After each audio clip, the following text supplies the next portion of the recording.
Hello and welcome to the No Gimmies podcast, where I feel like we have not been around as much. Sorry about that because there's a lot going on in the NBA that we're going to talk about today. But life gets in the way sometimes. And Aaron, my co-hosting partner over here, has been feeling slightly down, been a little ill lately, but it seems like he's on the mend. Aaron, how you feeling, buddy? Thank God for antibiotics. I was only sick from January 2nd to January 26th, so that was awesome. Oh, But 3 weeks, it's yeah, casual. yeah, exactly. Feeling a lot better. I didn't have to reach out to anybody, torrid or unnecessary to get my antibiotics. So thank you, Culinary Health, for that. So making it all easy, and I'm excited to talk basketball. We haven't been around as much the last month, but in fairness, as most of our listeners know, December to January isn't always the best basketball. Though this last week gave us some great games. Absolutely. And we've got some movement around the NBA that we're going to get to. But we do want to start off this podcast talking about the biggest domino on the trade block. And it was recently announced by Shams Charania that Giannis would like to find a new home before the February 5th deadline. Now, that report is just that. It's a report.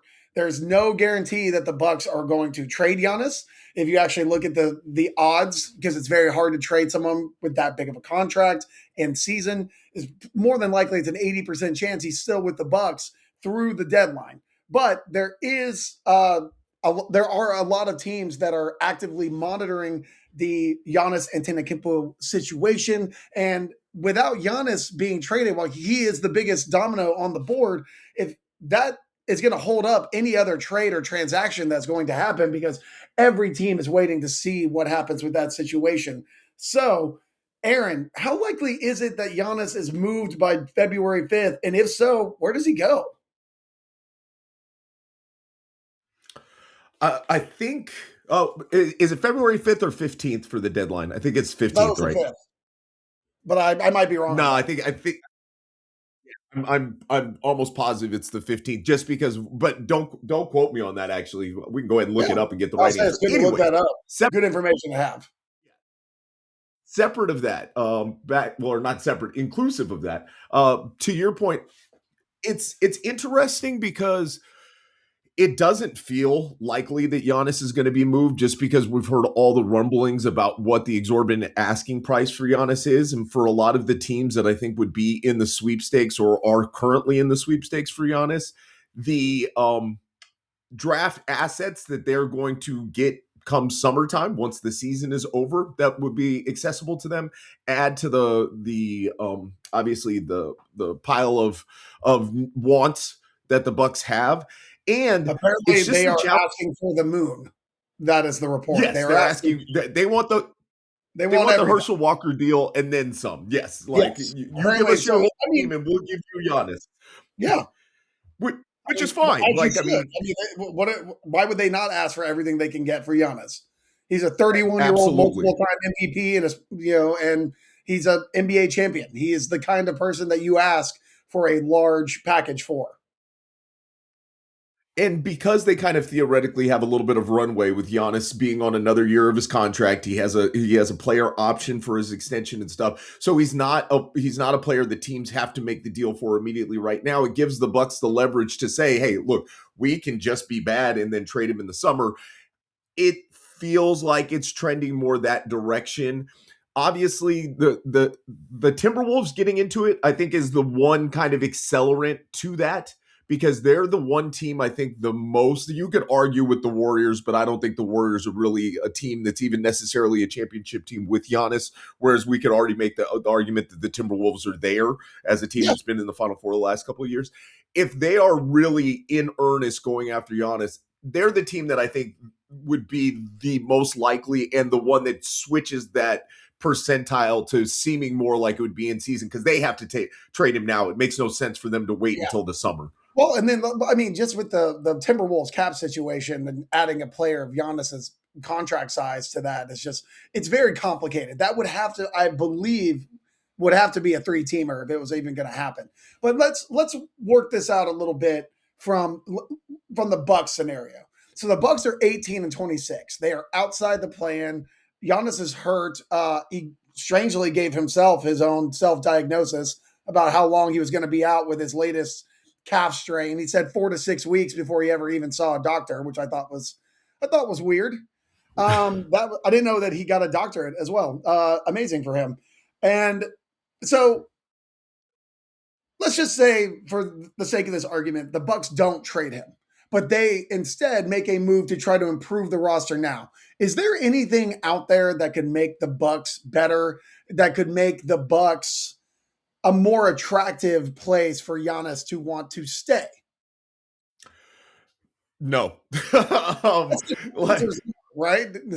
Yeah, it's no, because the thing is, one, that roster composition, you and I talked in the offseason, and real quick, you were correct. It is February 5th. I apologize. It's very early in the morning for me, everybody out there, so I'm a little brain dead.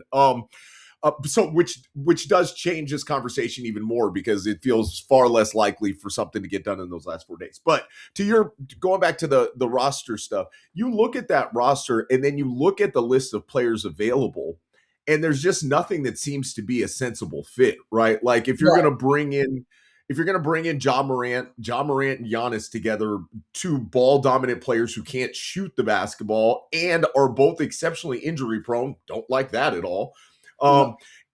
Anthony Davis and Giannis, sure, that would be effing amazing. Don't like that at all in terms of health. And if you're the Mavericks, there's not really a sensible deal there. Let's talk on that a little bit, because Giannis's health is a concern. I mean, yeah, he's 31 years old and he has been, I wouldn't say injury prone, but there is a growing list of injuries for him that have started to it would give me pause if I was trading the moon, as they are asking for a guy who is 31 and is oft injured. This is his second injury this year that's going to keep him out a substantial amount of time. And now we have repeat injuries with the calf, which is an injury that augurs much more significant injuries, right? And what is Giannis's game predicated on? His athleticism. And power. And if you lose that, because he doesn't have, like you said, he's not a good shooter. He's not he's a very attacking kind of player. He's a downhill player. So if he can't do the things that make him Giannis, that is going to really damper any kind of conversation I would want to have as far as trades go. Yeah, absolutely. And it also kind of going back to the basis of this part of the conversation in terms of what are the most sensible trade partners or players along with Giannis, that has to be a consideration for it now, right? You can't bring in another player that's going to be I don't think calling Giannis injury prone at this point is unfair, because one, he's missed significant time in the playoffs for 2 straight years, right? And because of the style of play and the age and the amount of mileage, all of this injury stuff is just going to get worse for him. There is no real look. There's been some guys, Chris Paul most notably recently, Kevin Durant as well, guys who did have a window of being kind of more injury prone in their early 30s and figured some stuff out. Perhaps that's possible with Giannis, but his playing style is so different from those two guys because it is so predicated on athleticism and physicality, which are two mechanisms in terms of styles of play that are going to precipitate more injuries no matter how conscientious you are of your health and your body, which Giannis obviously very much is. And so with all that, if we're also just talking about the trade partners from the other end, because we started this talking about whether or not the Bucks could find anybody, and I just don't like anybody that's out there as a type of player that changes there is no course correction for them this season. At best, they're a play-in team if Giannis even plays throughout the rest of the year. But if you're the trade partner and what the Bucks are asking for, and you have to take into consideration Giannis's age, the way that Giannis has to hijack your playing style to be the type of effective player he is, the amount of money he's going to cost, because he's going to be asking for $75-80 million a year come contract time, and he's earned it. I don't want that. I would not. All these highest level teams, separate of the Lakers, really, that are in kind of the Giannis business right now. I don't like that for them, because I don't like what it has to do for your entire organization to take him in. If you're the Warriors or Lakers and you're trying to just kind of figure out how to either extend this or in the Lakers case, what's our next move from a superstar acquisition standpoint for letting LeBron go? That makes some sense to me. The Blazers are another team that I find interesting that we haven't seen as much in here, that I could kind of see that because they're stuck in a weird position, but you end up with Giannis and Dame back on your team. And what are even, I don't think that there is the mechanics of that trade get tricky unless you're doing like Shaden Sharp and Jeremy Grant and stuff like that. But the point just being, taking in Giannis, trading him, or trying to add to the Bucks just doesn't seem like a very easy, tenable, or to me, ideal circumstance. I guess maybe for the Heat too, right? Like, but what the Heat have right now, considering everything they have to lose to add Giannis, are they any better by the time that's done? It's a great question, and there's multiple things that you touched on there that I kind of wanted to expand on. So I feel like anybody who's trading for Giannis right now is doing it in a win now move, and it's funny because all of those teams you just talked about outside of Portland are the teams that don't have what the Bucks really need, which is their own picks back. Yeah. Because Portland has their picks, Atlanta has their pick that they would really like. So because I guess it's a question of like, do the Bucks, are they trying to pivot to be a contender still? What kind of haul are they looking for? Because in my mind, they should be looking for good draft capital to tear this down and rebuild it. I don't think this is a team that's going to, no matter who you get in a return for Giannis, the entire team is built around Giannis and his skill set. And there is very much nobody like him in this league. So it's not like you're going to get somebody comparable that's like, oh yeah, we'll just refocus the team around this guy. That's not going to work. And the teams that have their picks are not the ones that have the sexy destinations or are trying to, I mean, Atlanta's not trying to win right now. They're 11th in the East. They're not that much better than the Bucks. The Portland's not in position to be competing right now, and they'd have to offer the extension, like you said. So you got to be willing to pay this guy. But Portland would be the kind of team that would pay it because where else are they going to get somebody like Giannis in any other fashion except to trade for him and hope you get a commitment from him. And then it's a question of where does Giannis want to be? Because the Bucks, I feel like, are going to do right by him. He has been with this franchise for 13 years now. I think he could not necessarily dictate, but he could be like, this is where I want to go. And I think they're going to try and make a deal to work for him. I think that's what they feel as though they owe him, even though that's probably bad business. They should be making the best move for the Bucks, not the best move for Giannis, but that's neither here nor there. So the emotional aspect of this is always going to play a factor. If he is moved, where's the number one destination you feel like he is the most likely to end up? If we're talking about by the deadline, then I think it's Miami. Okay. If we're talking about come summertime, I would probably say the Knicks, because I think that this Knicks team is not going to do what they expect that they should do come playoff time, and then it becomes coming out of New York are not great. Yeah, well, and then it's crisis mode if they're not, look, James Dolan came out and said he fully expected them to win the finals. That was ridiculous, but it set in a lofty expectation for a team that has spent the money and made the asset and resource place to be in that conversation. And so I would think that then the Knicks get into kind of panic mode and probably make the deal. Otherwise, Miami's the only team. You made the really good point about for the Bucks. I do think actually the Bucks are trying to thread the needle here and find what's most equitable for both sides for them. And so I don't think that they're just going to send Giannis wherever Giannis wants to go. I think that they've made the decision, like, we're going to make the best asset play for ourselves here. And we don't even know if they've given up on him on the idea of keeping him entirely. Like, this might be an organization that still thinks delusionally possibly that they have a chance to keep him. Especially if they don't move him at the deadline, right? Maybe feelings are, soften or whatever. Now, because we've been going through this for about 3 years, I think we've finally crossed the Maginot line on this. But them needing to get their draft capital back is obviously so important, unless they can get like a slew of really exciting young players, because the team that gets Giannis is going to be too competitive for the draft picks that they receive to be great assets. They the have to war. be further down the road. They Yeah, have to be like much later picks. And if you get them from a big market team like Golden State or Miami, how bad are they really going to be in a couple of years? Those seem like teams that are perennially players want to go there and they are always seemingly competitive if they're not, so how good are those picks really? I completely agree. I think Golden State's situation is significantly different than Miami's if you're trying to project what those draft picks look like, because we've seen Miami be consistently great in different iterations, whereas in Golden State has been totally hinged upon Stephen Curry being the player there during this continued success. When Steph is gone, Steve Kerr is probably gone, and the whole bottom may fall out on that. Did you hear the rumors that like Steve Kerr's coaching staff is like already kind of putting feelers out for next year, assuming that Steve Kerr is going to be? I mean, we don't have to get into it, but I did hear that rumor that Steve Kerr will be gone by the end of the year. We can transition into that. That wouldn't at some point. We're going to get Sam Gordon on here and talk to him a little bit, and I don't know what information he has. That.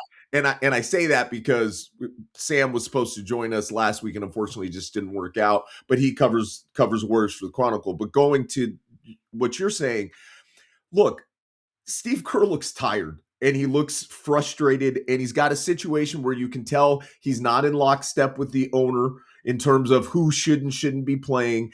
The Kuminga situation is kind of this omnipresent thorn in his side that if Kuminga's not dealt, imagine if you're Steve Kerr and you're looking at Jonathan Kuminga going into next season again with a team that's not going to have Jimmy Butler. You've got to deal with Draymond. Like, that doesn't feel surprising that he may call this. Yeah. Well, and I don't like, I'm speaking directly to Warriors fans now. Please stop with your horrible fake trades for Giannis. They're awful. You have nothing that anybody wants. Your players, no one thinks that Podziemski and Kuminga and Butler's expiring contract are like a sexy thing in all your picks. Nobody wants them. Sorry, dude. You guys need to stop with the fantasies. Zach Lowe said it on his podcast. Everyone wants the storybook ending for Steph Curry. They don't realize it already happened. It was in 2022. That was the storybook ending for Steph Curry and the Warriors dynasty. Your fake trades suck. They're awful. And everyone's like, well, if they weren't going to like trade Giannis to us, then why are all these reports out there? Because you keep perpetuating them. You keep having this fantasy that like he's going to end up on the Warriors. He's not. It's not a good destination. It's not good for the Bucks, and it's not good. And even then, like you said, the Warriors wouldn't even be a contender with him. They would be better. They will obviously would be better, but that's when he plays, and you're still relying on a 38-year-old Steph Curry. Yeah, the whole thing is hilarious because even when Jimmy Butler was a healthy asset, it didn't make any sense for the Bucks to make that deal. Yeah, just because you want a guy that's not going to play next year. He's not going to play for an entire season. Who is pretty old by NBA standards. If Jimmy Butler got traded to the Bucks, would he even show up? I think he's just like, hey, I'm rehabbing. I'm going to stay in San Francisco. He did go to college in Marquette, so he's got a little bit of ties to kind of hang out in Wisconsin. Like, I'm not going to play, and I'm rehabbing. Yeah, so I'm just going to stay here. I'm not even going to show up. Why would I? As you know, it's very cold on that side of the country, and his coffee would probably do really well in that market. There's on this side of the country. Do you want to come to Charlotte too? Yeah, come hang out in North Carolina with us. We got some snow on the ground. You'll feel right at home. I think it was 65 in Vegas yesterday. I'll pass, but we'll talk again in the summer. Yeah, well, good time to come out to the beach for sure. Yeah. So, I mean, more than likely, do you think that he's on the Bucks after the deadline? They just move him in the offseason just to put a bow on this? I think basically what ends up happening is they don't get the deal that they want come trade deadline time, and he's there in the summer, and they basically just kind of shelve him for the rest of this year. Or maybe there's no reason for him to play again this season. The Bucks aren't going anywhere. Maybe he plays because Giannis is just a super competitor, but whatever version we see of him going forward, this is not a team that I think is going to still try to make a push to be relevant this year. 4 to 6 weeks from now, even when the injury happened, which was like a week ago, you're still talking about March, and they're 18 and 26 now. That we've seen what this team looks like when he's on the shelf. It's not pretty. And it's not good enough when he's off the shelf It's for not, you yeah, to it's not, really worry about messing with the health of the look. If Giannis is injury prone, as we're talking about, now you're saying you want to trade him come summertime. You don't need to go out there and elevate his. You don't need to do what teams are doing right now with some players, where it's like all of a sudden these guys that we haven't seen play for like half the year are getting significant minutes because they're trying to make them look attractive. Do you have any interest in this? Yes, Do you have any interest in? yeah. Do you have any interest in DeMar DeRozan? No. Yeah, it's like all of a sudden you're looking up, you're like, wow, that guy's getting 25 minutes tonight. That's interesting. Oh, Yeah. Oh, it's trade deadline time. Yeah, It's like, oh, and everyone's sitting. Yeah. Oh, that's interesting. Yeah. We do need to move on. So the Giannis stuff we've already covered. There is the trade deadline is looming on the 5th. Got a few more days. One trade did happen. We're going to get to that a little bit later because we do need to talk about a very weird NBA story that comes from the lead investigative journalist in all of sports, Pablo Torre. It may not just be in sports right now, considering the state of journalism, but anyways. Well, yeah, well, you might be right about that. To be fair, this isn't exactly Pablo's story. He's working in connection with this this other journalistic group, which I've forgotten the name of. Sorry, that's my bad.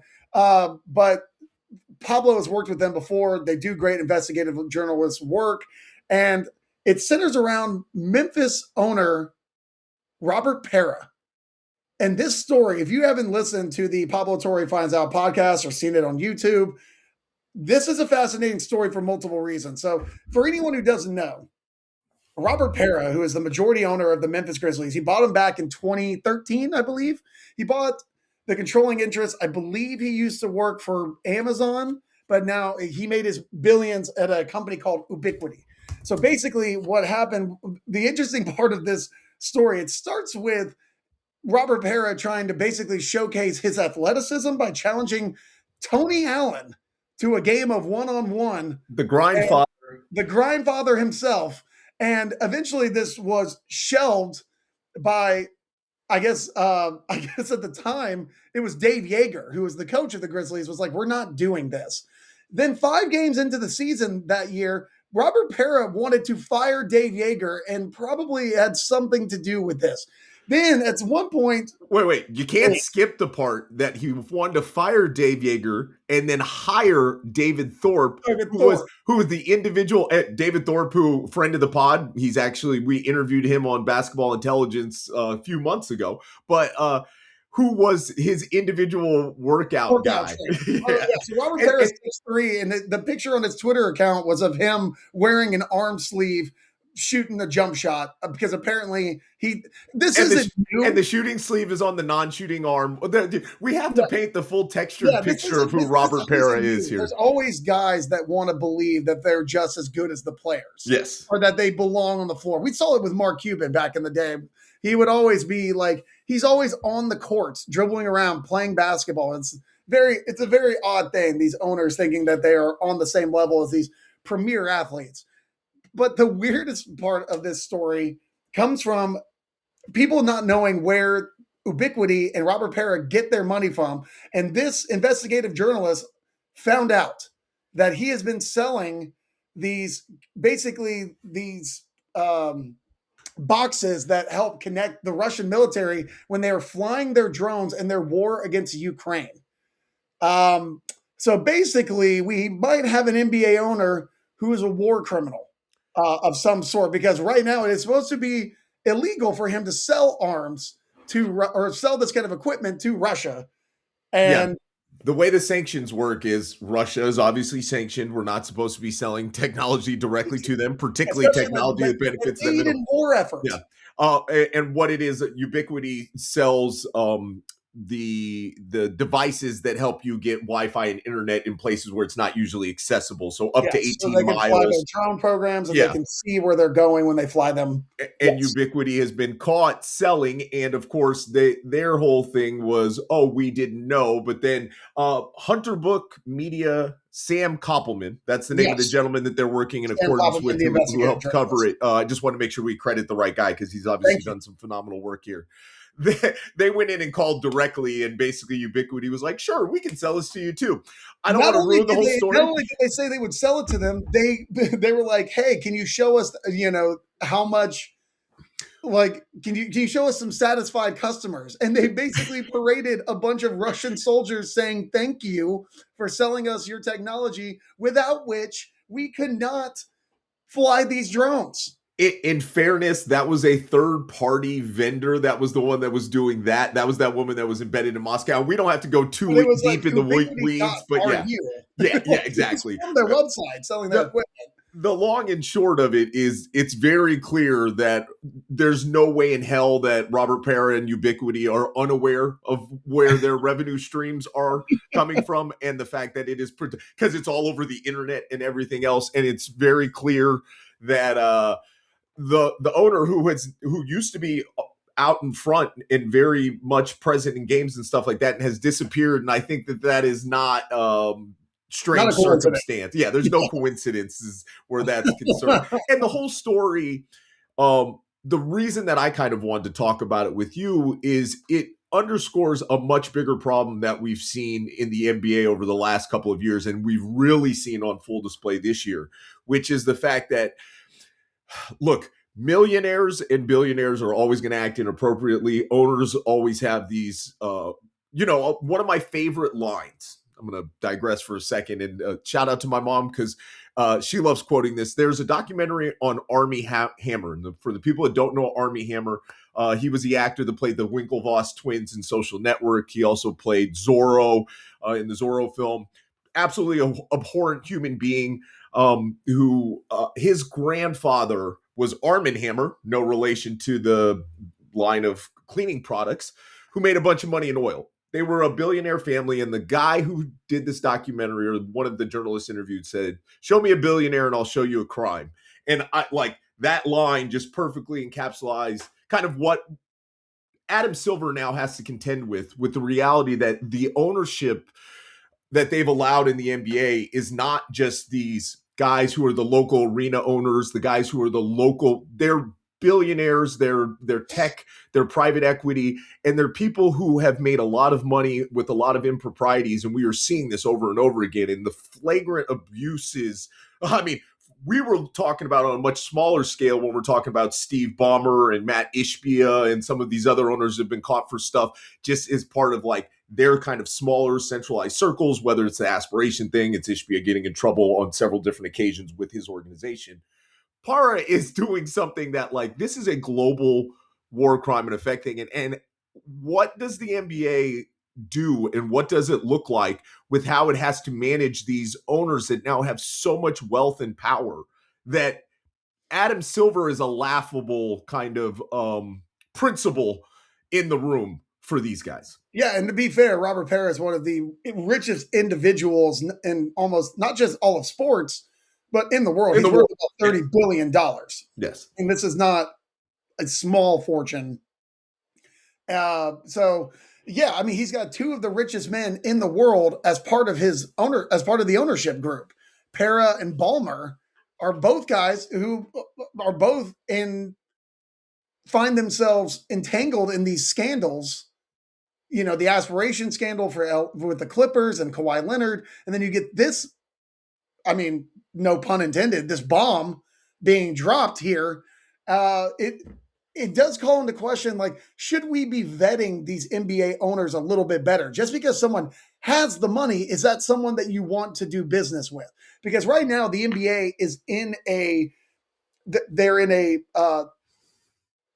a growth business. Is what they're trying to do. This new TV deal, it screams that they're trying to expand into the European markets. They're trying to make this a more global game. They're trying to create like another league that's kind of on the same NBA level. Europe is 2 years away.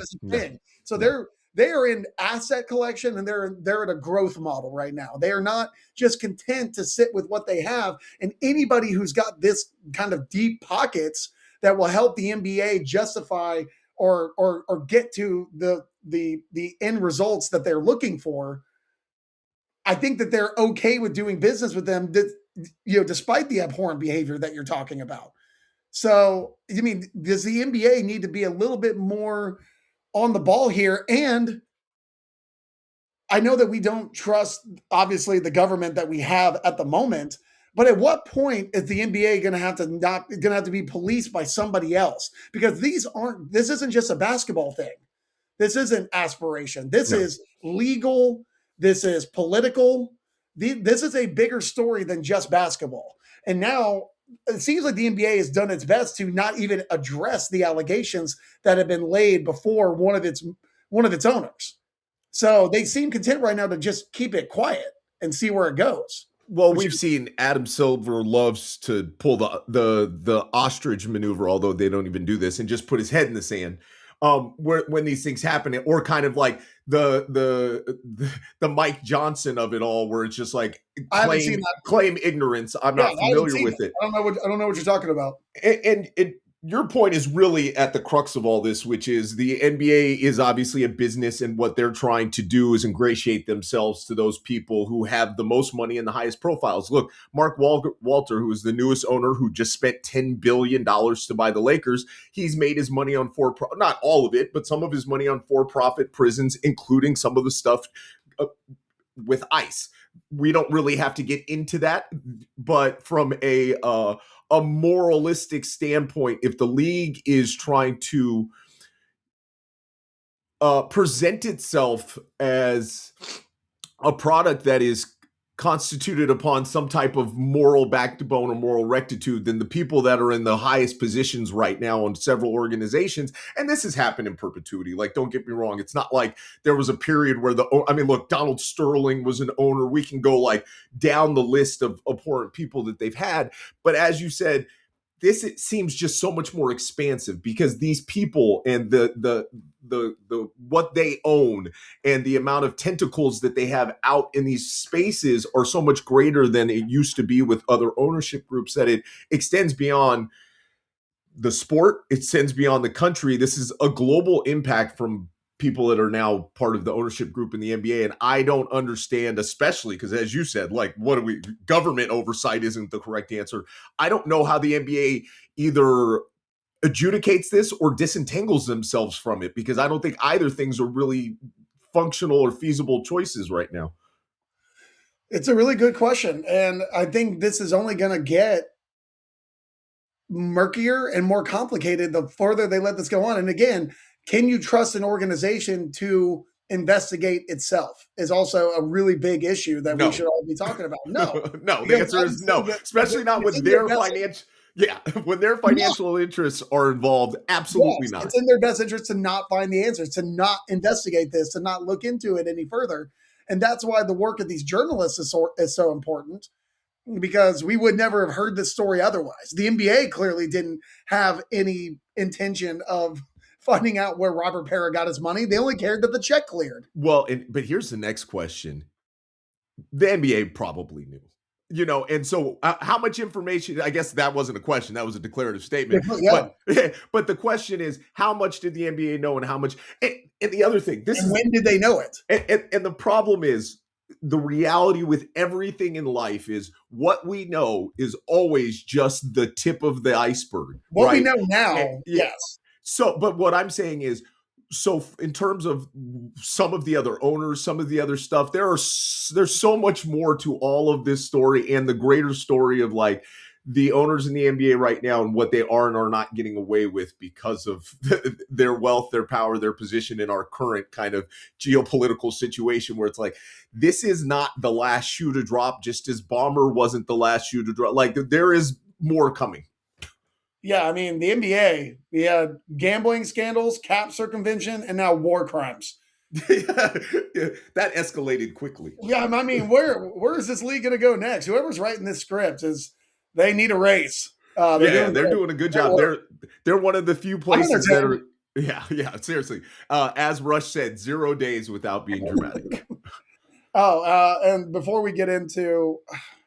I guess we can just go straight into 3 up, 3 down. I did want to mention that Paul George has been suspended. We're going to talk about not being messy. Just a drug suspension thrown in there on Paul George, who's just had one of the weirdest careers after, maybe ever. I mean, go from the leg break to the trade to Oklahoma City to being flipped to the Clippers with him and Kawhi Leonard, and now his next stop in Philadelphia. It has been one just I would say mistake, but it's not a mistake. It seems like an active choice. Just one bad decision, one calamity after another with Paul George.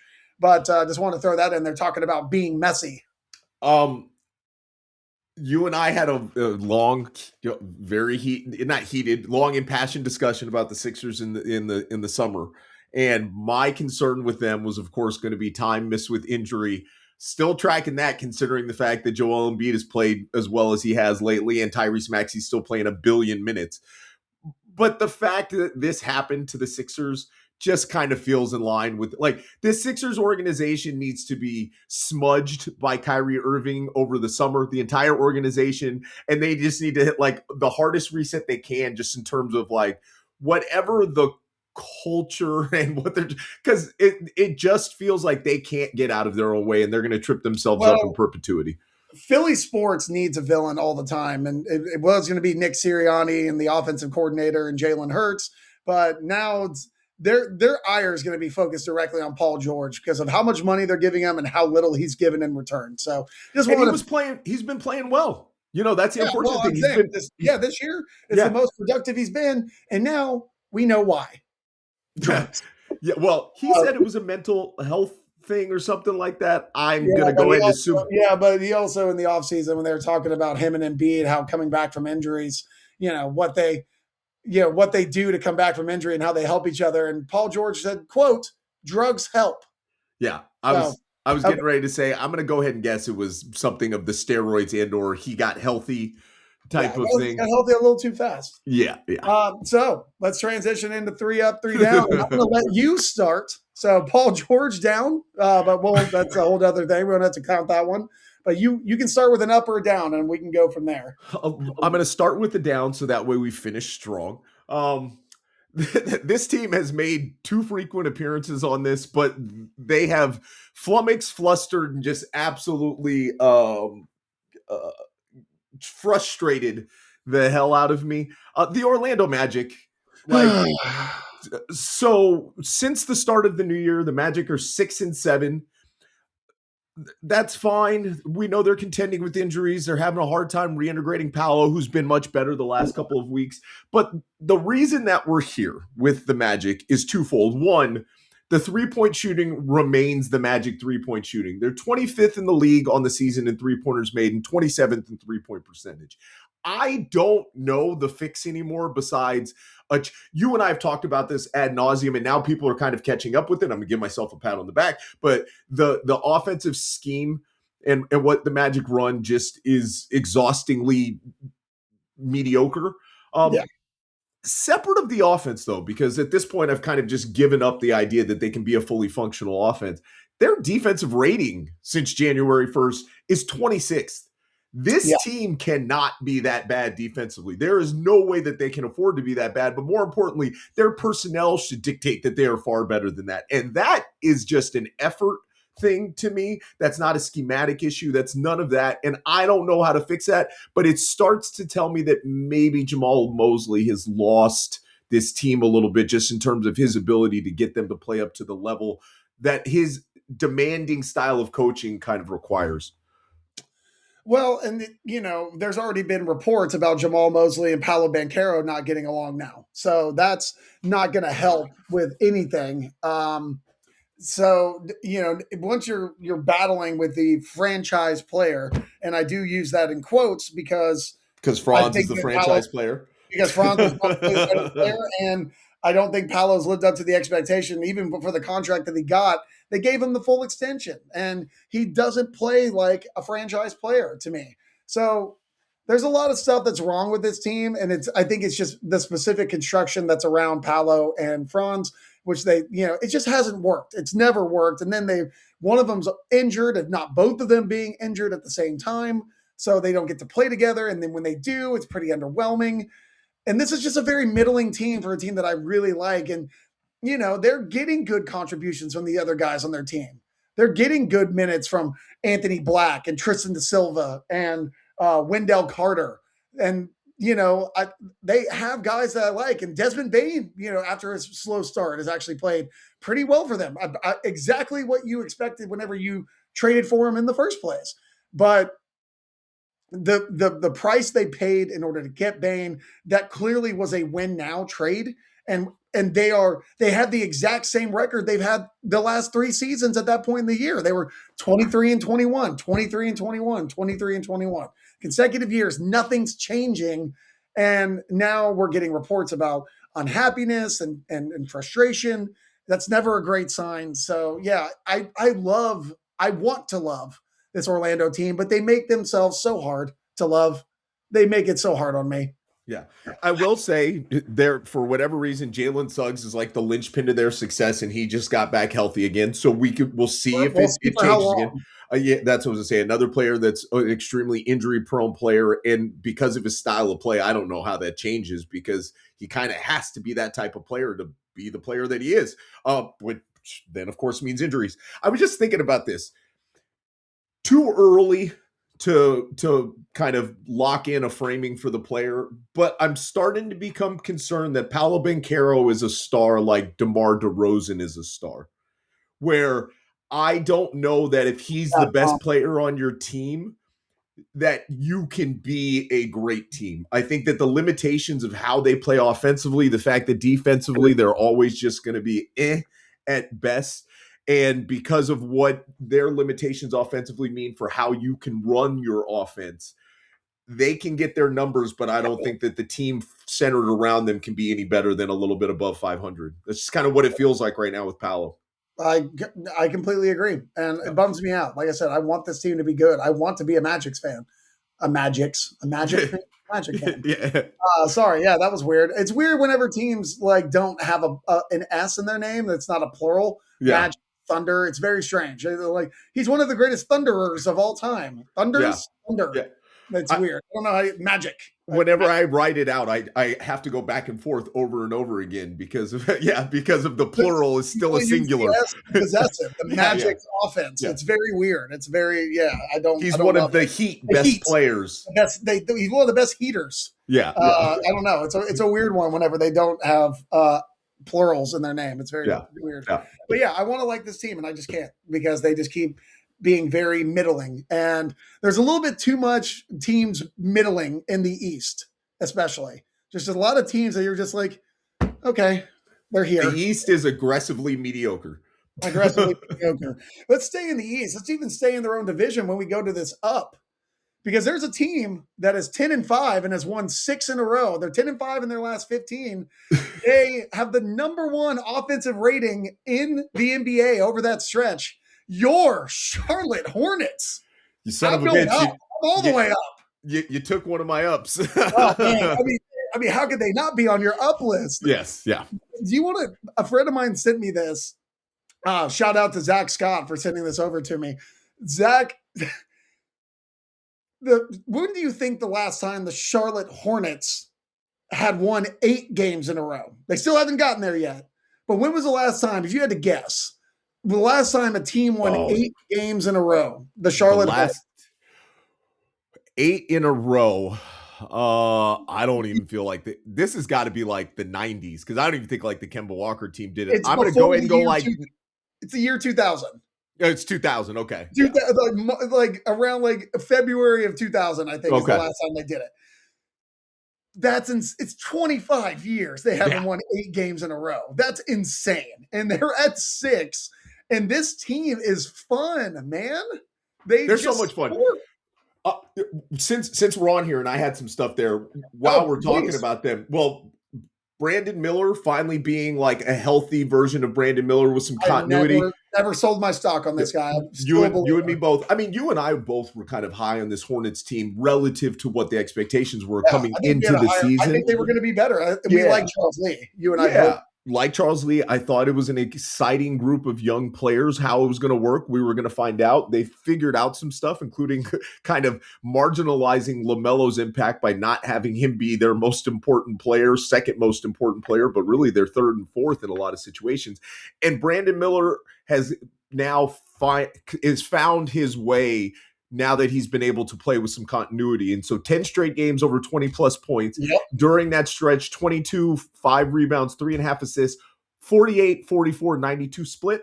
And if he's finding his 3-point stroke, he becomes nearly unguardable because of his size, his handle, and his playmaking. And the fact that Khan expands the geometry of the floor with all the gravity he's taking allows for him to function in the spaces where he's best in a way that's really important. Conka Nipple's playing like a 10-year vet, and it's very impressive to watch. And the underrated part of the game is how good of a like decision maker, connector, passer he is. He's not just some guy who moves off the ball and shoots a lot. He makes that offense functional because he makes the right decisions all the time. He makes extra passes. He's a gunner in the sense that if he has a little bit of room, he will shoot. But you want him to because he has proven that he is one of the most capable shooters, especially off movement. But it's his passing, like because of how much attention he draws, he finds the open man a lot too. His assist numbers may not reflect that because the ball is still primarily in LaMelo Ball's hands. A lot of the time, they've done a little bit more of that, where the playmaking's been kind of spread out a little bit. Everyone always says like, oh, LaMelo Ball is a great passer in the sense that like Trae Young's a great passer. Like they put up a lot of assists, but it's only because like he makes one pass in the entire possession and it's, to the guy that's going to shoot it. So, and he has the ball so often that it's like, those are kind of like inflated assist numbers, the same way that Trae Young kind of has inflated assist numbers. But he's a really good passer. And so is Brandon Miller. Like these guys make good decisions. I will do something that I'm rarely going to do, but in defense of LaMelo Ball, I think LaMelo Ball is a much more natural passer in terms of knowing where and when to get guys the basketball than Trae Young. And I think that that's an important distinction, even though what you're saying is correct. He will dribble out of possession to do stuff like that. I don't think he gives guys the live grenade or forces guys into roles where they're uncomfortable nearly as much as Trae Young does. And that is very important for the development of guys like Knipple and Miller. Whereas I think Young is the type of player that stifles the development of other younger players. I don't think LaMelo's as bad as that. And I want to go back to Knipple really quickly because Bill Simmons, probably about 2 months ago, sheepishly compared him to John Havlicek. And I thought that was absolutely crazy. And from a defensive standpoint, it still is because Knipple's too limited to ever be what Hondo was as a defensive player. But from an offensive standpoint, the stuff you're talking about, the ability to be multifaceted and so intelligent with how he does things, the way that he moves constantly, like, yeah, it's kind of a good call and a good comp to a player that is one of the top 20 scorers in the history of the NBA. I don't know that Khan can get there, but I continue to be wrong where I put his ceiling, and that has now happened for 3 straight years. So I'm no longer willing to give him any type of ceiling. Yeah, I completely agree. I mean, the comp it was kind of wild when it was made, but it's a little bit more agreeable maybe on the offensive side of the ball, like you said. And this team isn't perfect, but they do have a real chance of being like playing spoiler in the play-in. I think this is a good team.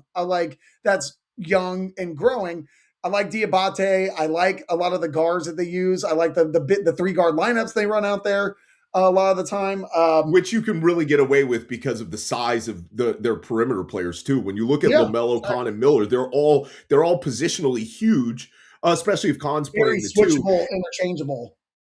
You and I were espousing the virtues of Moussa Diabate like on the first or second podcast we did here last year, and I loved him. I didn't think that he could sustain this level of impact with this type of minutes, and it's been awesome to see because, well, and that's what you and I like so much about him. I mean, you and I are always going to be the advocates for the guys that come in and give energy and play hard. Yeah. Like that's obviously in our wheelhouse. This podcast loves a motor guy. We sure do, yeah. And so to see the fact that he's been able to do that on a continued basis, not just in a reserve role, great for him. Good. Like I always love those type of stories. And he obviously is so foundational to the energy that team plays with, which is completely in line with Charles Lee's kind of ethos and style. Yeah. And one thing that it's just going to take time, and I know they're going to get there eventually, is I just still want to see LaMelo Ball's usage rate come down a little bit, and it has. For the season, he's up somewhere around like SGA level of usage rate for the entire season. I think he's at like 32 or 33. but in the last 15 games, it's gone down to like 29. So, a little bit less LaMelo heavy, some better decision making on his part is going to help this team in the long run if he stops taking like kind of those one-footed jumpers and all the weird, crazy shots and the wild passes he makes. A little bit more controlled LaMelo Ball is going to make this team very good, and it also kind of bodes well for his future with the franchise because it shows that he can actually do the one thing that people have been asking for, and that's like adjust your game a little bit. He's never had to do that because he never played with anybody super talented. Yeah. Miles Bridges is the best teammate he's ever had, or unless you want to say Kemba Walker, which at that time, at that point, we'll say this, and then we can kind of tap out, and you can do your down. Sure. That usage percentage, I can guarantee also is completely the change in it is in large part due to Brandon Miller getting healthier and being the operator that he is in that offensive system because he's so good as a secondary playmaker and stuff that you're allowing LaMelo to be, or not allowing, probably forcing more than allowing to be off ball a little bit more because he is a good catch and shoot player too. So you're not upset if he's doing that and you're allowing these other guys to make more of the playmaking. So Brandon Miller being healthy, I think, is a big part of allowing for that and facilitating something that was necessary. Yeah. I mean, like I said, Charles Lee seems like he's getting through to this guy. It bodes well for the future of LaMelo with this team because, he was in some trade chatter early on in the season. But like, I think with this version of this team, I think if he wants to stay in Charlotte, as he has previously stated, then he's doing the right things in order to do that. So yeah, I think that's a good point. Good for Charlotte, man. That's fun. Charlotte basketball's fun. I still don't like Eric Collins, but that's just a me thing. I don't like that I'm going to have to hear more of his calls because I love Charlotte.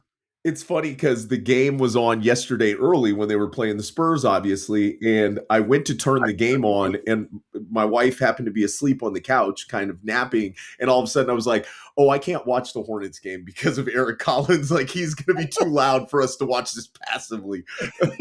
She's going to wake your wife up from a nap for sure. Yeah. So, okay, you said you wanted me to do a down. You do a down, yeah. And then okay. Well, this is a team that I never really thought I'd see on this on the downside on this podcast, but the Oklahoma City Thunder.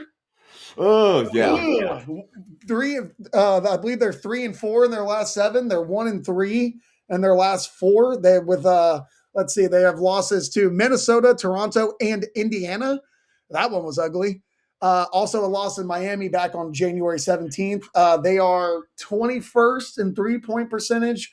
Like we said earlier when we were talking about SGA's usage rate, he's up to 33.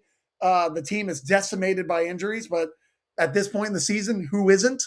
And they just have not really looked like themselves, even though when you look at the numbers, they're not that much worse than where they were. I think over their last 15, they are 3rd in defensive rating and they are 9th in offensive rating. They're still top 10 in both, but there's something about this team that feels clunky, something that's not working. And it feels like it's like maybe we overhyped this Thunder bench a little bit more than we should have, because the production from the bench, when you expand the roles of guys like Aaron Wiggins, Kenrich Williams, you're getting a lot more. I mean, we're getting Ousmane Dieng minutes. It's been a while since you got Ousmane Dieng on the floor for the Thunder.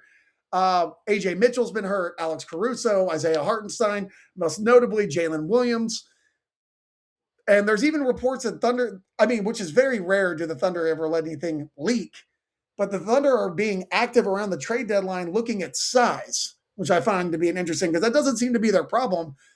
Whenever Isaiah Hartenstein is actually healthy and playing, size is not an issue. They can go with bigger lineups. Seems like shooting seems to be a problem. So what have you seen from the Oklahoma City Thunder and why they've been on this little bit of a slide? Well, I want to start with the what you ended with, actually. Don't you think part of that is them trying to get ahead of the Hartenstein decision come this summer? Well, like if they can find a team option for the $29 million.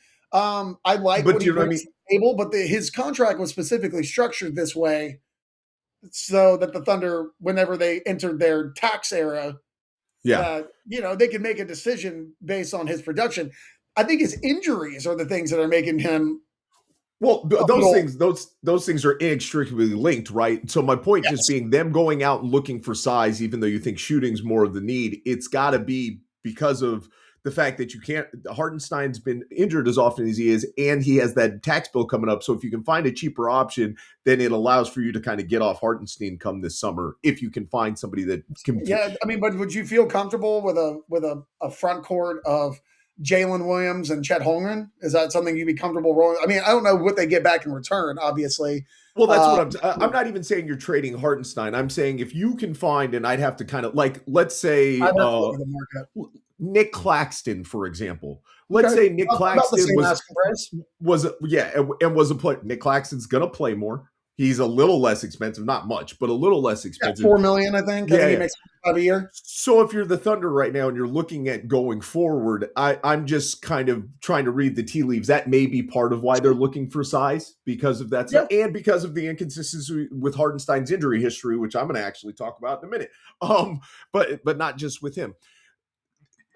The thing with the Thunder for me, it felt like from an offensive standpoint, there was an interesting inflection point in terms of what their continuity and functionality offensively felt like. And that was when Jalen Williams got reinserted into the lineup. Yeah. I think that makes a lot of sense because of the type of player he is and the way that he also needs to get downhill and be on the ball. But it started to really feel like your turn, my turn stuff with Shea again. And in the process of that happening, some of the reserves who had gained a lot of their confidence, I think started to lose it because they were also playing less minutes and seeing the ball less. And Sure. we're seeing the downstream effects of all of that happen now that J-Dub's hurt. Now guys are hurt. Guys didn't have as much continuity in their playing time. And all of these things are kind of co-mingling to create some of the clunkiness that it has felt like for them offensively. And then just it's the kind of time of year that for a team like the Thunder who know that they can turn it on, I don't think that they're a rest on their laurels type of team, but do I feel like they're giving 100% effort every time I watch them? Absolutely not. They got out hustled by the Timberwolves the other night, like on a nationally televised game. That absolutely happened. The Timberwolves fought harder. DiVincenzo was guarding Shea very physically, which is, exactly the way you need to defend someone like Shea. You cannot give him space, cannot allow him to dance out there and create things off the dribble because he's a maestro at that. And, even when Jalen Williams, to your point, whenever he did come back and he was starting to kind of put it together before this quad or hamstring strain, I think it was a hamstring. Hamstring, yeah. He was starting to put it together a little bit, but he was still shooting 30% from three. I mean, he's still, after the wrist surgery, he hasn't really gotten back. He was 37% from three last year. This is one of the things that made him so dangerous was that he is such a good shooter from the outside. At least, and that opens up his drive game, which is so continued. I mean, his entire game is braided. Yes. Yeah. It's interesting because I actually was planning on having this conversation about the Thunder offense and Jalen Williams last podcast, anyways, and that was before he was hurt because I just felt like you could tell that, and now Jalen Williams is out of the lineup, so it's not just about him, but I think all of those things are kind of all conspiring for what we're talking about right now. I mean, it's a thin team at the moment with all the injuries that they have. Yeah. Luckily for them, none of these injuries are seemingly long-term injuries. I mean, even the Jalen Williams hamstring, they said they would be reevaluated in 2 weeks. Even if he doesn't come back for another 2 weeks, he only missed a month of playing time. Now, that being said, he already missed several months before that, missed the first 20 games of the Thunder, but they were fine without him. They were 19-1. So they, all this being said, this team is still up 5 games in the Western Conference, but they look very much more mortal. They look more human, and they haven't been playing with the same energy, focus, and discipline that you are accustomed to seeing from an Oklahoma City Thunder team under Mark Daigneault. And this could just be a mid-year lull. It could be the injuries playing a factor in that. It could be a lot of things, but you can't deny that the results have not been good enough lately for a team that, everyone said was a dynasty in the making. Well, you got to be a little bit more consistent than that. Yeah. I'm happy we're done having the conversations about the 73-9 Warriors teams. I'm glad that we can put that to bed, but I would like to see a little bit more effort out of this team. And, when the first 25 games, they were superhuman. And then the Spurs exposed some stuff about them, and they haven't really been the same team since. And so I Yeah. believe they're something like 15-10 since that 24-1 start. You know who did that last year? The Cavaliers. Cavaliers. Yep. You want to be Yep. that kind of team? Is that the kind of team you want to be related to or Yeah. compared against? I wouldn't. Look, they're going to get everybody's best punch. The Good. Spurs prove God They could beat them. bleed, and then once people saw everybody, there became a bit of a frenzy. They'll course correct the Jalen Of Williams course. injury because of the fact that he obviously was trying to still really not rush back, but you could tell he wanted to get back, and the wrist wasn't right. This is probably going to be a best case scenario for the Thunder because now he continues to get to rest and get his body healthy, and they're going to probably go into the most important part of the season being really healthy as long as Shea's not exhausted. And they've done such a great job of managing him. And he is such a stalwart, in terms of his health, his playing time, and how he throttles up and throttles down over the course of the games. This is the conversation we should have about the Thunder right now. In 2 months, I feel like this conversation is going to be silly because they're going to be in full stride, right? That's what this podcast is. It's a snapshot of the league at the moment. I'm not saying absolutely. that, wow, the Thunder are on the downside. We're burying them now. It's over. Just fine. I think they're going to be okay. Sell everything. Get Giannis. They're 38-11. I think they'll live, but it's worth talking about. Yeah, it's a snapshot. Yeah. So absolutely. Right now, not their best games, but I believe it's your turn to do an up, my friend. Yes. A rare up for this player, but I have to give credit where credit is due. Let's give Joel Embiid some flowers right now. I would love to. Joel Embiid last night became he now has the second most 40-10 games post-merger in NBA history. He was tied with Michael Jordan, but now he only trails Shaquille O'Neal for that distinction. Considering how few games Joel Embiid has played in his career, that stat is insane because it tells you how productive he's been in that few of games compared to these other guys, right? Like I'm sure he's probably played a third as many career games as Shaq, or probably like 40%. I'm not going to look it up right now, but for those out there, it's there. Also, just since December, right? December 7th was the first game that he played 30 minutes in the entire season. Since then, he's averaging 29.3, 8.5 rebounds in just 33.5 minutes per game. He's back to being that offensive wrecker who can just get a bucket whenever he wants.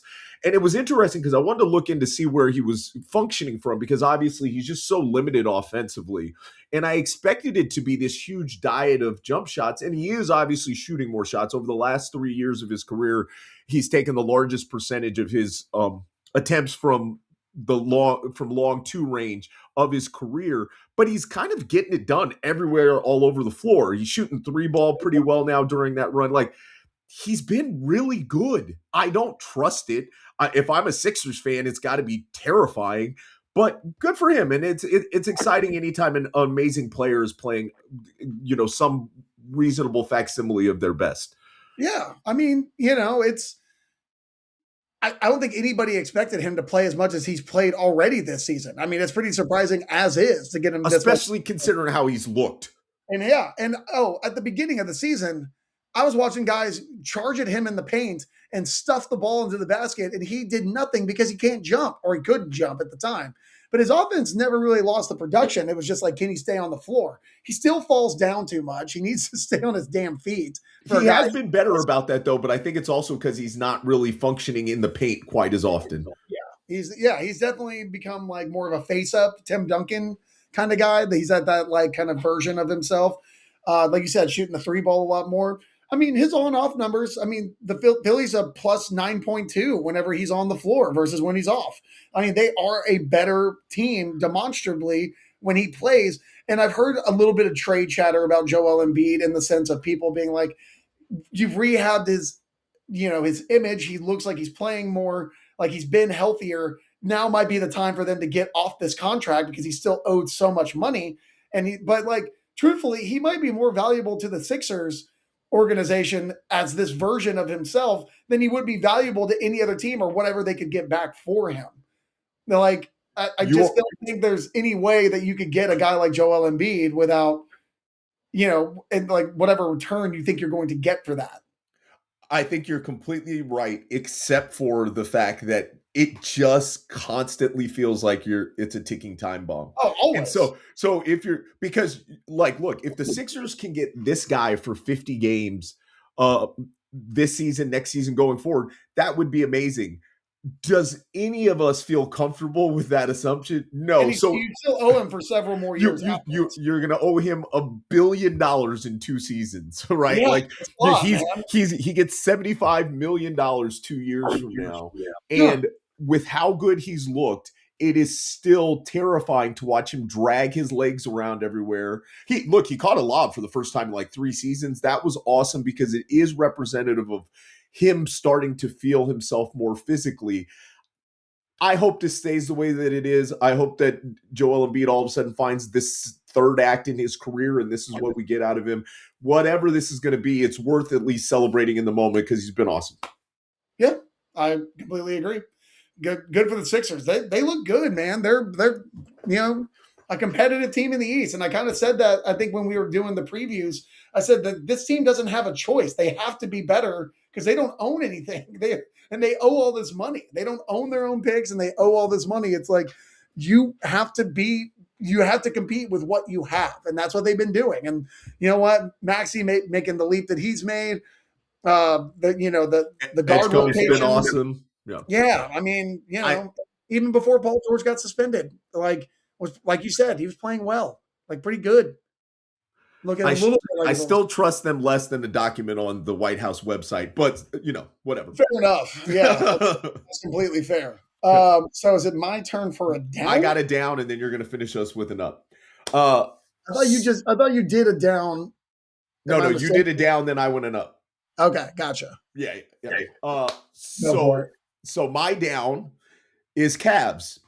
And I don't mean the Cleveland Cavaliers. I mean as in the muscle, the calf. Muscles. Because Jesus Christ, this season has been absolutely insane. Evan Mobley, who of course was like my second pick in fantasy, is out with another injury. This is the Cavaliers experience, which is always hurt, with an injured calf. And so I just tried to go back and compile, like, this is not a comprehensive list, but just a short list of names who have been injured with calves recently. Evan Mobley, Giannis, twice, Wemby, Austin Reeves, Brandon Clark, Ty Jerome, Gary Payton II, Isaiah Hartenstein, John Morant, Alexander Sarr. Those are the guys just in the last 2 months. That's just a calf too. We're not even talking about hamstrings and quads. That's just calves. That's why the calves are down right now. A bad time to be a calf in the NBA. I really don't have anything to add to that. That's actually wild. I mean, it's an injury that we all know what that means when you get it. Like if you push that injury, disaster looms around the corner. Well, so I think part of the reason, guys, we're seeing more of the injury, quote unquote, is I also think that training staffs after last playoffs, because of what happened, I think, and just because, I mean, we talked ad nauseum, all the Durant, all these guys. I think that we're seeing training staffs be more conservative with these injuries, which is leading to more players missing time because of strains and injuries than I think used to happen. The Spurs admitted that. They were like, we don't think it's as serious of an injury as we are treating it as. We're just making sure that Wembanyama is not hurt. Like they made sure that he sat out longer than he probably need to, came back on a minutes restriction, was playing off the bench. I mean, they were doing the smart thing. It may not be the sexy thing to fans, but like if you want to see that guy play for the next 15 years, then these are the things that you have to do to protect them from themselves. Because these guys will go out there if you let them. So you have to be the ones to kind of make that decision for them. So smart on their part, but sucks for the fans because we're losing a lot of players to really negative injuries. But you know what lasts a hell of a lot longer than a strained calf? A torn Achilles. Yeah. So that's a good down, by the way. That's a great one. Speaking of like off injured players who are playing at an extremely high level, up Kawhi Leonard. Woo. 14-2 those Clippers are in their last 16. Full Terminator Kawhi. Full Terminator Kawhi. Kawhi is averaging 33 points a game over this stretch. and he's back to playing the two-way version of himself that we're used to seeing. When Kawhi is healthy, as you and I have always said, he is one of the most terrifying basketball players that you will ever see. Any opposing team does not want to see Kawhi Leonard lined up on the other side. He is a robot. He shoots at the top of his shooting motion, so you can't block him. He is a defensive monster, and he can score at all three levels with absolute ease. This is the player that the Clippers traded for and hope to build their team around. And it's come a little bit too late, but in the grand scheme of what the Clippers had planned, because they traded for him 5 years ago and signed him in free agency. I'm sorry, but getting this version of Kawhi, man, what an absolute monster! Everything the Clippers are doing is working. Kawhi Leonard has to be. I mean, we just talked about Joel Embiid. Those two guys have to be the most frustrating superstars to have in your organization that I've seen in my 40 years of watching the NBA. Like, real talk, just because they're so damn good and so damn destructive when they're healthy, but their health is such a tumultuous experience that you don't want to be the team that says, you know what, I don't want to be in the business as a guy, and then have them just light you up. But you also have to be beholden to this player who's kind of get you stuck in these situations. Kawhi's been amazing, and the thing that's always so impressive with watching Kawhi is it's probably another really frustrating element of coaching him, because now that I'm coaching a little bit, I've dealt with guys like this. He's so even keel, right? Like, nothing really affects him in either direction, and that informs why he's so good offensively. A hand in his face, a body check, things like that. Those things don't frustrate him. He can get his shot any place, anytime that he wants. And when he's functioning like this, he's just flat out one of the best two-way players in the NBA. He's 100%. Always that when he's here. We just don't ever know how long we get to see this for. It's like watching a band where, like, their front man is like notoriously like a notorious alcoholic or had drug issues. It's like, you want to see that band on the night where they're going to play the best show ever. Van Morrison, who was a poor human being, was like famous for this. Like, he'd be really just shithouse and wasted and sometimes not show up. And sometimes he might give you an absolute like lifetime performance. And this is the Kawhi Leonard is like being around a phenomenally talented drunk. That's my synopsis. As a guy who's been to see multiple concerts with guys like that, that's a very good comparison. Can I just read you a couple of these Kawhi games? Just some of the ones he's dropped in the last month. Yeah. Just after Christmas, the double nickel he dropped against Detroit, 55 against them, 45 against Utah. He had 35 against Charlotte. He dropped these games are ridiculous. 33 against the Wizards. He's averaging 29, 7, and 4 over his last 20 games and playing two-way defense. Shooting better than 50, 40, 90. Oh, God, yeah. And, what's funny is, I always think about Fred Katz, who works for The Athletic and covers the Knicks. He always had this funny thing about saying he's one of the best two-way players in the league. And he's like, if you're one of the best two-way players in the league, how are you not the MVP every year? We always say that about these guys, but they're never in the MVP conversation. They're like, Paul George is one of the best two-way players in the NBA for the longest time. It's like, if you're one of the best at offense and you're one of the best at defense, doesn't that just make you the best player? Why are we so when you look at Kawhi, if he can sustain this over an entire season, is Kawhi in the MVP conversation? I mean, he has to be, right? Well, the last fully healthy season we got out of Kawhi Leonard, he finished second in MVP voting, 2017. Let's be clear about what we mean by fully healthy for Kawhi. If he could get under the 17, the 65 game rule, that's a healthy season for Kawhi. Let's be clear. This season, if Kawhi Leonard played 65 games, he would be in the top 5 in MVP voting. It's not going to happen because it just doesn't happen. He just doesn't do it. And like you said, you're waiting for the shoe to drop. Yeah. So, but he's been incredible. The Clippers have been incredible. They've gotten them. Shout out to Ty Lue, man.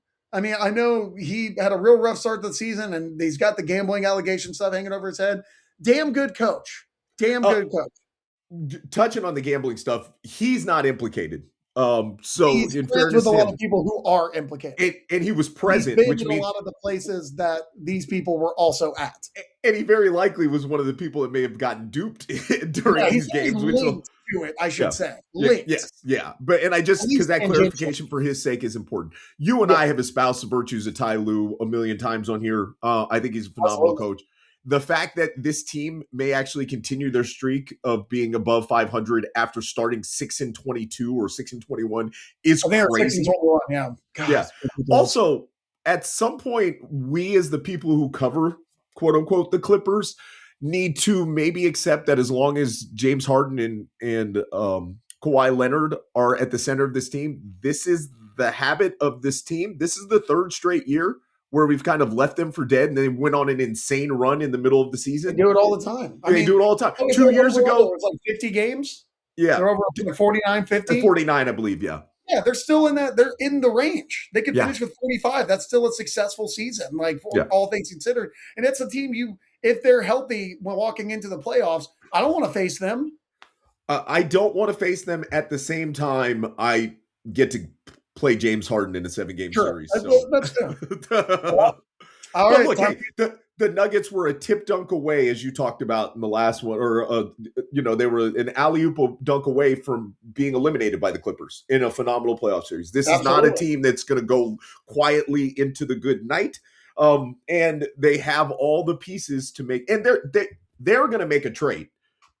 I don't know what it'll be, but something will be moved by trade deadline for the Clippers. We'll see. Yeah. Your turn. You got to finish with a down.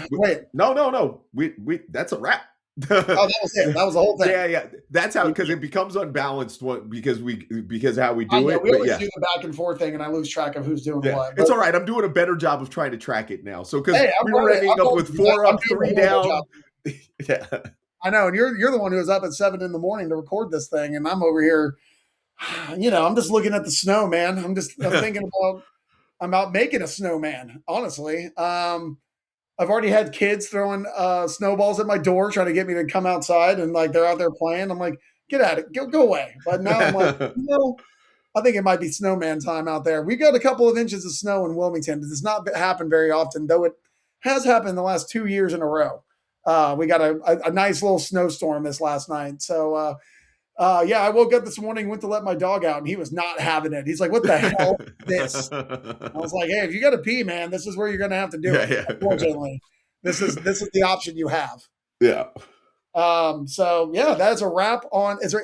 I guess there's one last thing that you and I can touch on. Well, we didn't talk about the trade. Yeah. Yes. So our first trade has happened. Keon Ellis and Dennis Schroeder from the Sacramento Kings that's being sent to the Cleveland Cavaliers in exchange for DeAndre Hunter. So I just want to get your quick thoughts on that, and then we can wrap this thing up. Quick thoughts are, I wouldn't have traded DeAndre Hunter for Keon Ellis straight up, but for whatever reason, the Kings are doing. The Sacramento Kings don't like Keon Ellis as much as the rest of us do. Maybe we're going to find something out in a new situation that he's not the player we think he is. But a player with that defensive profile and that three-point shooting, getting as little playing time as he does in a situation where they need three-point shooting and defense, has always struck me as odd.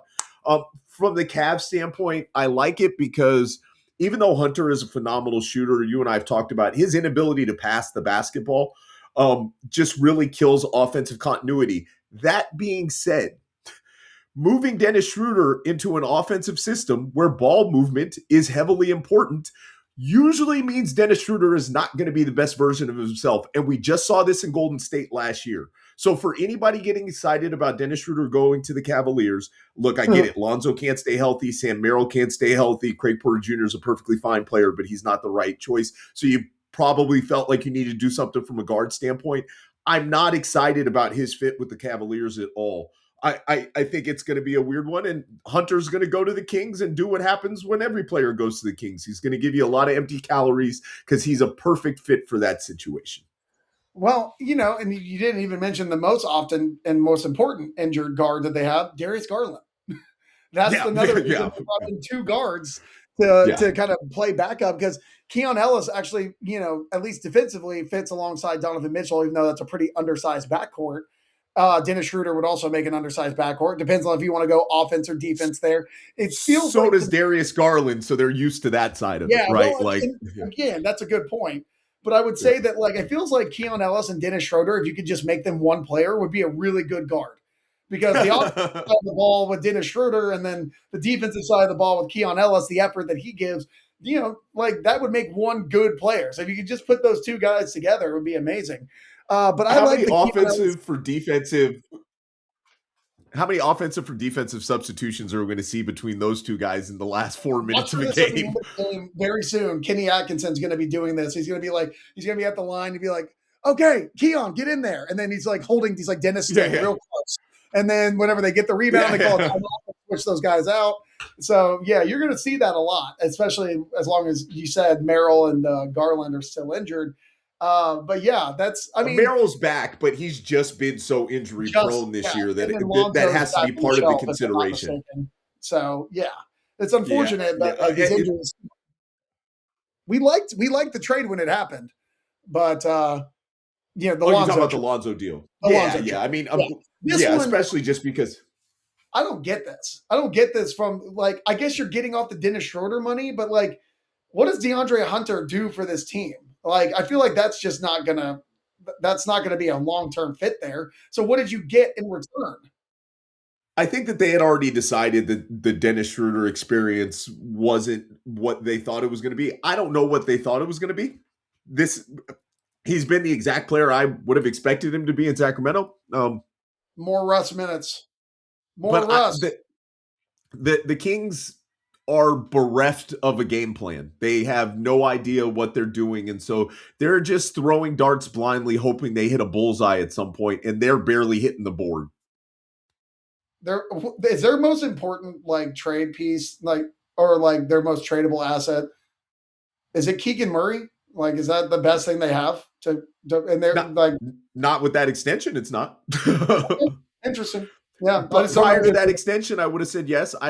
Yes. They just have a lot of guys that are like the same size that don't do anything like for your team. You're right. It is still Keegan Murray because of his age and because of his skill set and the way you can fit him into other situations. But they don't really look. They're trying to give Sabonis away. Nobody wants him.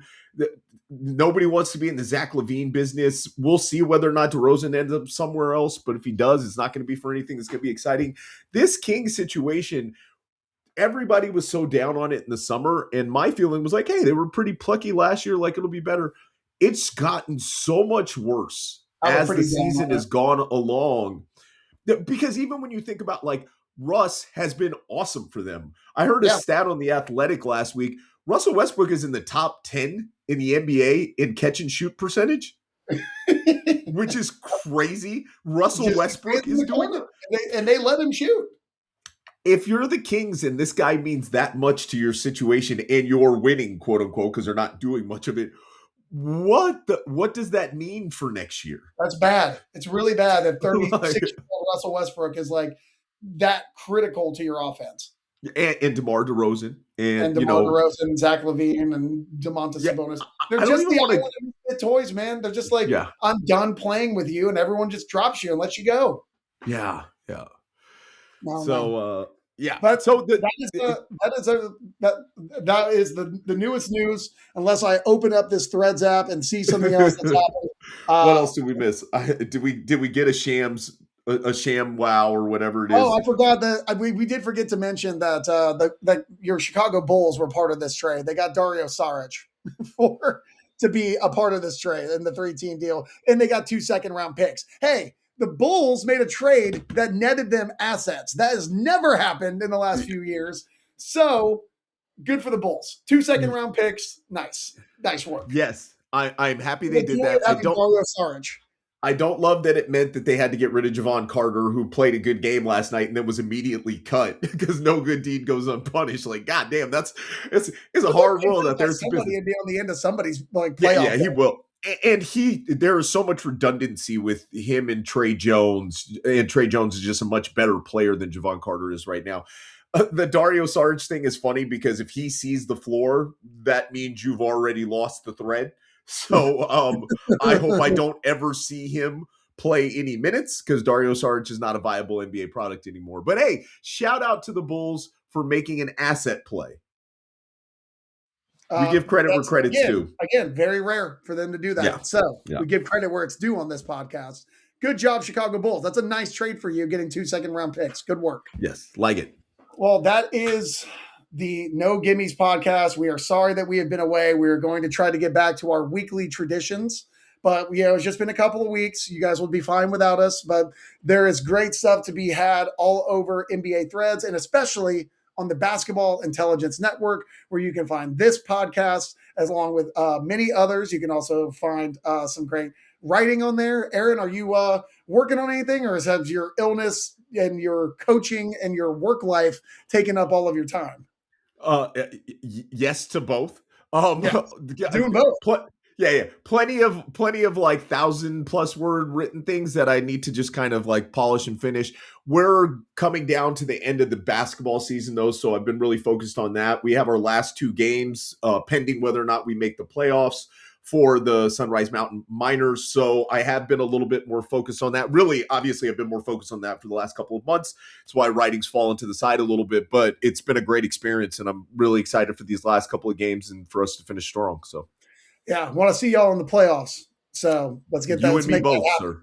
Yeah. Let's make that happen. Well, you can always follow Aaron and I on Threads. Feel free to also follow, like, and subscribe to this podcast. We appreciate any kind of feedback that we can get from you guys because we do this for you, and we get such great feedback. We appreciate every single one of you who listen to this podcast on a regular basis. We're sorry that we have been inconsistent, but there's a lot more basketball to be had. The playoffs are coming up, so you are going to get sick of us in all of our basketball coverage. So please stick around, follow the No Gimmies podcast, and we will end it the way that we always do by saying adios.